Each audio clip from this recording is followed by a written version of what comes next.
प्यारे बच्चों, कैसे हैं आप लोग।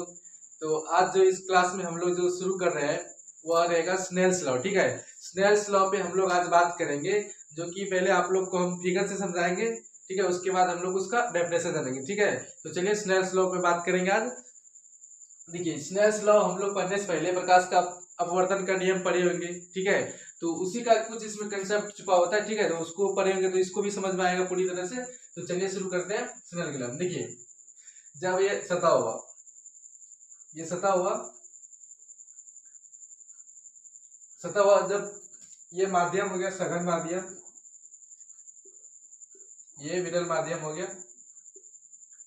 जब कोई सतह सघन माध्यम से विरल माध्यम में होती है तो क्या होती है, जब उसमें प्रकाश डालती है सतह तो क्या होती है, वह अभिलंब की ओर मुड़ जाते हैं, यानी कि अभिलंब की ओर चली जाती है। ठीक है, इसमें हम लोग अभिलंब डाल देते हैं नॉर्मल। ठीक है, तो ये अभिलंब की ओर जाती है, उसके बाद क्या होती है, उससे दूर हो जाती है। ठीक है, तो जो अभिलंब और जो इधर से आया प्रकाश, आने वाले प्रकाश के बीच में कौन बनता है, कौन अपतन कोण, यानी कि कौन आई। ठीक है, उसके बाद ये कौन सा कोण, जो अभिलंब और जो अपवर्तित किरण के जो बीच बना, वो कौन सा कोण बनता है, आर, यानी कि अपवर्तित कोण बनता है। ठीक है, ये जो दोनों कोण बनता है। ठीक है, स्नेल्स लॉ में क्या देखा गया कि अगर आप इस तरह भी कर्व बना लीजिए, इसमें आप ये नॉर्मल हो गया। ठीक है, यानी कि इसमें अगर बड़ा लिख कर देते हैं, इसमें बड़ा कौन हो गया।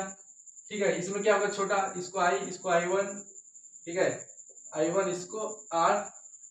इसमें क्या देखा गया, स्नेल्स लॉ में क्या पहली बार देखा गया था कि अगर आप, जब तक आप माध्यम को फिक्स नहीं कीजिएगा तब तक इसका कोण का जो मान है इसमें कोई प्रभाव नहीं होता। ठीक है, हमेशा मतलब इसको बड़ा छोटा कर सकते हैं। ठीक है, कोण में कोई दिक्कत नहीं होता। ठीक है, अगर माध्यम आप फिक्स कर लेता है, यानी कि माध्यम एक, माध्यम दूसरा रख लेता है, तो अब इसका क्या होता है, ये भी कौन हुआ, कौन आई, यानी कि साइन। ठीक है, sine I by sine are.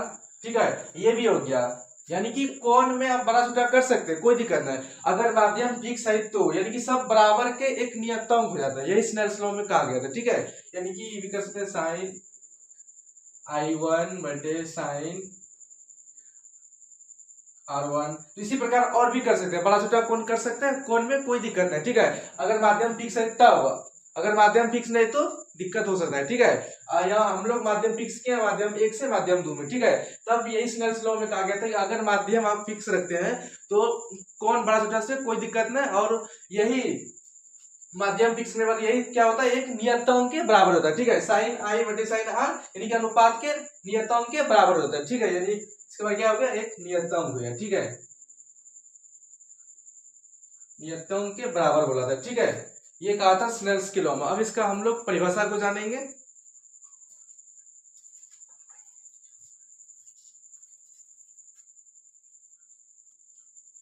तो आइए हम लोग परिभाषा को जानते हैं।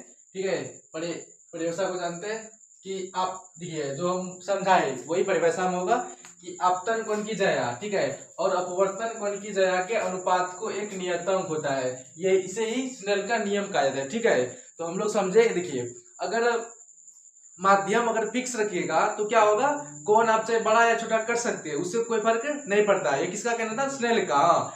अगर आप माध्यम फिक्स रखे हैं, कोण कितना बड़ा छोटा कीजिए कोई दिक्कत नहीं, वो क्या हो जाएगा, दोनों कोण का अनुपात के एक नियतांक हो जाएगा। ठीक है, यही किसने कहा था, स्नेल्स के नियम ने कहा था। ठीक है, स्नेल्स ने कहा था, वही अपने नियम में कहा है, आप वही लिखे हम लोग कि आपतन कोण की ज्या और अपवर्तन कोण की ज्या के एक नियतांक होता है, इसे ही स्नेल का नियम कहा था। ठीक है, ये फिगर हो गया आप लोग के लिए। ठीक है, ये अभिलंब हो गया, ये आई हो गया कोण, ये आर हो गया, ये माध्यम फिक्स कर दिया, माध्यम 1 से माध्यम 2। ठीक है, अगला है कि आपको इसके बाद नीचे ये लिखना है, अगर क्वेश्चन आ गए तो ये लिखना है, साइन आई बटे साइन आर बराबर एक नियतांक। ठीक है, यही नियतांक पहले माध्यम की अपेक्षा दूसरे माध्यम के अपवर्तनों के बराबर होता है। ठीक है, आपको ये बात ऐड करना होगा। ठीक है, ताकि एग्जाम को पता चले कि माध्यम हम लोग ने फिक्स किया। ठीक है, तो हम लोग आशा करते हैं आप लोग को स्नेल्स लॉ एकदम अच्छे से समझ में आया होगा, और ये कई बार बिहार बोर्ड में क्वेश्चन पूछा जा चुका है। ठीक है, तो आपको इसको स्किप मत कीजिएगा।